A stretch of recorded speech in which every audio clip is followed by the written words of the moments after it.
Right now we're in Psalm 6, and so thanks for joining me there. And so many of you in the last week have reached out to say that you are tracking along with us on Enough for Today, and it means a lot. Thank you for joining me and for sharing this with others who can be encouraged. Well, David is in a deep valley, and he's asking God to help him hear his rebuke and his chastening, but to help him avoid the sense of God's anger or displeasure.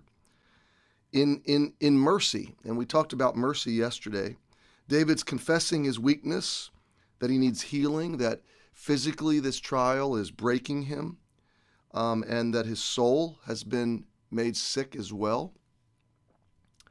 And then he ends verse 3 by just asking God, how long? How long is this going to take? And it reminds me of being at the dentist years ago, and or I can remember having a procedure when I had my cancer. Both these things stick out of my mind because these medical professionals really knew what they were doing. These are rather long procedures. One of them was the insertion of a port for my chemotherapy under the skin, this plastic thing where they can just poke it and insert the chemo, so they don't have to do an IV every time, because your veins after chemo can kind of shrink up, and they have a hard time finding them, and they just don't want you to have to deal with that all the time. So they insert this port that's tied directly into your artery. So you go in for this procedure, and you're awake. It's an outpatient procedure. You're a little bit dazed because they put you, they numb the area, and then they put you on this goofy gas kind of stuff or whatever it is. But for me, it wasn't very effective, and I was wide awake. I mean, I remember the room. I remember the surgeon and what they said to each other. I remember seeing on the screen the images. I remember my reflection in the light above me.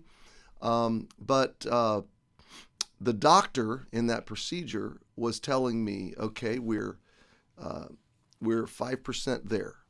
We're 10% there. We are 25% there, we're 40% there. And somewhere around 50% was when they were fishing the tube from the port into my vein. And I could feel it. I don't want to gross you out. It felt like somebody was pushing a coffee straw down through my chest. And this was not that terrible of an experience. It was tolerable because I was numbed and stuff. But it was tolerable in part because he was telling me how long. It was tolerable in part because he was saying, okay, we're 90% there, we're 95% there, and it gave you this sense that there's a destination and we're almost there. Same thing, having a dental procedure. I'm 40% done, I'm 70% done, I'm 90% done, and you just get this sense that I can make it, okay? And David is saying, God, how long? God, can you heal me and strengthen me? Can you re-energize me? And this is what verse 4, I say all that to build up to this in verse 4. The first word of verse 4 is return, O Lord, return. Okay, now, again, I said yesterday that scriptural concepts are bigger than our minds can comprehend, okay? The root word means to turn back, or literally to return, or to bring back, or to be recovered, or to be restored, okay? So, again, these Hebrew words were very conceptual, and they, I love the King James because it's the nearest literal translation. What you have to do as you're reading it is understand that it is literal, and there are, especially in the Psalms, conceptual applications and conceptual, in the context, there's conceptual understanding, okay? Here's what I'm driving at. Did God return is the literal translation of the word. But had God turned away from David? Of course not, okay? He doesn't do that to his children. He doesn't turn away. But David has the sense, I don't think it's that he's questioning that God has turned away. I think that it's that he has the sense that he is not experiencing that flourishing, restored, redeemed active blessing and presence of God. He's not in his throne. He's not at his palace. He's not able to go and worship God like he normally would. He has this sense that he's traveling through a valley, and he's asking God to return, not just himself turn back towards David, but to return David's life to normal strength, normal sense of God's presence and wholeness, to deliver him. Okay, and this is where understanding the literal sense of these words and the full contextual sense of these words, it is contextual. Okay, it's like I was preaching Sunday on Psalm 92. Okay, the translation of two words in Psalm 92, flourish in verse 7 and then flourish in verse 12. They're two different words, but they're both translated flourish. Well, how do you know in English that the two words have a different sense? Because of the context, okay? The context of verse 7 in Psalm 92 is that the wicked are like grass, like grass flourishes, okay? And then verse 12, the righteous are like trees flourish, okay? So you get this sense, this is radically different flourishing. In fact, the Hebrew word flourish in verse 7 means to twinkle. The Hebrew root word in verse 12 means to blossom and bud forth and spread out and eventually to fly. Okay, there's this much bigger, fuller kind of flourishing between these two words. One is the temporary, flashy kind of flourishing that's not very deeply rooted and not long lasting, and the other is deep, broad, tall, fruitful, abundant flourishing.